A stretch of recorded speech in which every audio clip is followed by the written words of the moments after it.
Hello, I just wanted to demonstrate the new inclusionary zoning record for housing that will be included on any building, multifamily new construction, or conversions that are inside of the inclusionary zoning area. Real quick, I could probably show you the inclusionary zoning areas that are around the city. It includes the Beltline area, and it also includes the west side neighborhoods. So let me zoom out here, and hold on, let me go to the layer list here, and let me remove a lot of these here so you can see it. Inclusionary zoning is the Beltline and this west side area. I'm going to pick a random address inside the area and just start from there. So let's see. This is going to be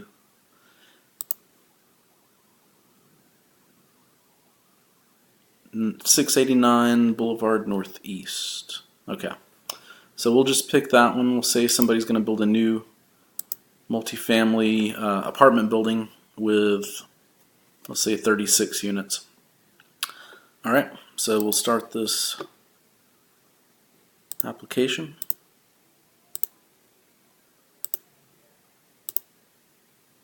New construction.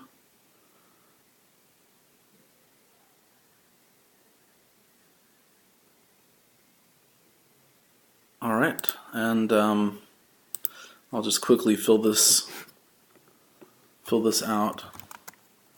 Test IZ inclusionary zoning.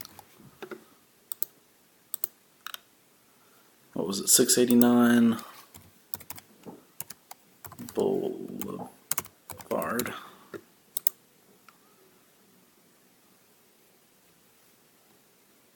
Okay. Looks like it already has some previous conditions on it.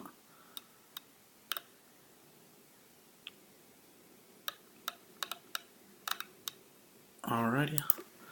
Put in a dummy license. I'm just going to say the owner is the applicant. Random numbers here. It's going to be, what did I say, 36 units. Alright, so what has changed on the intake form for both the multifamily new and the multifamily conversion is the total number of units is now required field to fill in. So say like commercial work stream here, right here, the total number of units, and I moved it over here closer. It was over here, and now I moved it over here so you can see it a little bit easier. 36 units. Okay, we'll just move on down. I don't think anything else is required.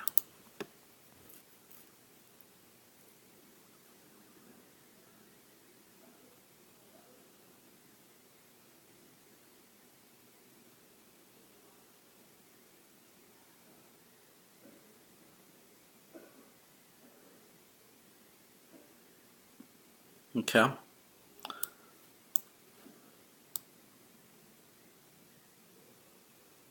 Now, I've added a few items to the zoning tab also to just the multifamily new construction and conversion. Of course, it's going to automatically fill in the inclusionary zoning when it searches for it through GIS with the values here. So looks like it's done that, and I'm going to go ahead and also I'm going to try to go all the way through this application, like from application intake to CO. So I'm gonna go ahead and append a building final inspection. Okay. All right, and we got this new BB number, and let's take a look at it.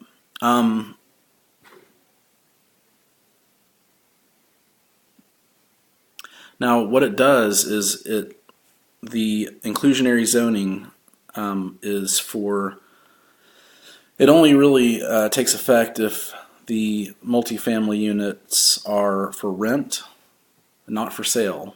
And also it has to be 10 or more units. So if you type in 9 or anything below 10 in this total number of units section, it will not create an inclusionary zoning record. So what happened though, it noticed that it's in the inclusionary zoning area, it's got 10 or more units, and so now we don't know if it's for rent or for sale yet because there's no fields that determine that. But if we go to related records, you'll see that it created a child record, an IZ. That's a brand new record type. And now it is under the housing module. So housing, inclusionary zoning, affordable housing, NA is the new record type. So it's related automatically to the BB. And there are some restrictions on what can happen in the workflow depending on the status of the IZ record too. So I'll show you that when I get to it. So I'm just going to go through the workflow and go ahead and accept it. And as you know, you can't get through plans distribution until I pay for the plan review fee. So I'm going to go ahead and pretend like I'm paying for that. All right. Pay in cash. Okay, I had to open my session.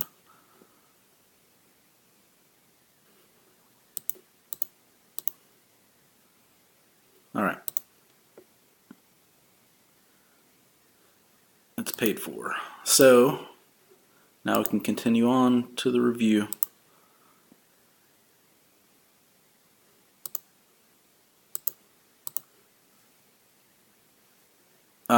One thing that I've added to the multifamily new and also multifamily conversion records are this new review task, inclusionary zoning review. That'll be up to the building permit, or I'm sorry, the building plan reviewer to also result the inclusionary zoning review. So I'm going to go ahead and, for the sake of time, I'm just going to do building plan review and inclusionary zoning review. All right. So the building plan review we'll say was fine, approved.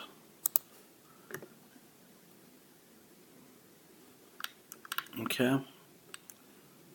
And now what the building reviewer will have to do is look for, in the plan set, look for which and how many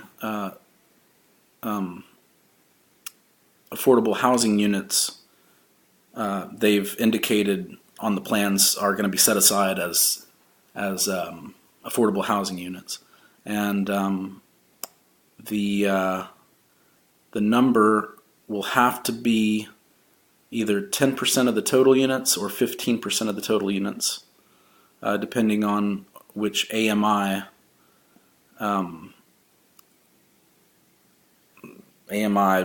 guidelines are going to go by. 60% of AMI, the average median income, I think is what it's called.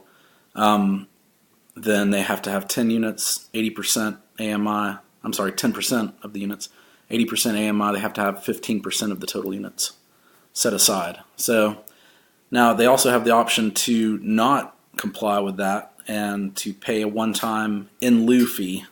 And the in lieu fee is calculated as if they were going to do 15%, and it multiplies it by a number depending on on what zone, what subzone of the inclusionary zoning area it's in. So I'm going to say that they chose to pay the in lieu fee instead of comply.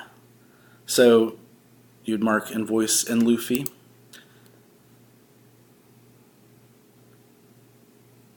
So what that does is it invoices the IZ record with the calculated fee. So let's go to the IZ record and check it out. It also updates the workflow here with what you put here. So inclusionary zoning review invoice in lieu fee is also here. Also what it does is it, I could look in the summary tab or the custom fields tab. Let's see. In the custom fields tab, it updates, when you create the record, it updates with whatever you put in the total number of units already. And from that, it calculates how many units should be 10% or the 60% AMI, and how many should be the 15% or 80% of AMI. So this 4 is 10% of rounded up, 10% of that figure, and this is 15% rounded up of that figure also. So it carries over the square footage, also the BB number. Now, if you said in lieu fee applied, in lieu fee invoice on the BB record, it checks this as yes, and it also updates that to 0 because they're not complying with it. So, it also invoices the fees. So the fees are going to be over $1 million here, and that will show up on the, let's just, for the sake of looking at it, let's look at the invoice, the building invoice record for this BB. Now there's 0 balance on the BB, but there is a balance on the IZ that's related to it. So you'll see subtotal of 0. You scroll down, related caps, IZ has a invoice. So that's their total amount that they owe on this. I'm running a little short on time, so I might have to make a part 2 of this just so I can fit everything in. But let me go back to, I do want to show you what happens when they do comply and they do want to do 60% or 80%. So what I'm going to do, I'm going to reactivate the inclusionary zoning real quick, review like I haven't done it yet. So I'm going to wind back the clock here and pretend like I still need to do this IZ review. Alright, so let's pretend like I didn't do invoice and lieu fee. Alright, and they're going to do, let's say 10% or 60% of AMI. Now what's required is the number of affordable units. So whatever they put on their plans is how many they're going to have. Let's say they're going to do the 4 that's required for the 10%. Okay. So you got to put that in the workflow. It's called a task-specific information when you add a field that you have to fill in here. Automatically it puts 0 in there for you if you choose either no review required or in lieu fee invoiced. So you don't have to worry about typing anything in. But if you choose this and there's nothing in that field, it's going to give you an error saying validation failed. You need to fill this. This is a required field. You got to put that in there.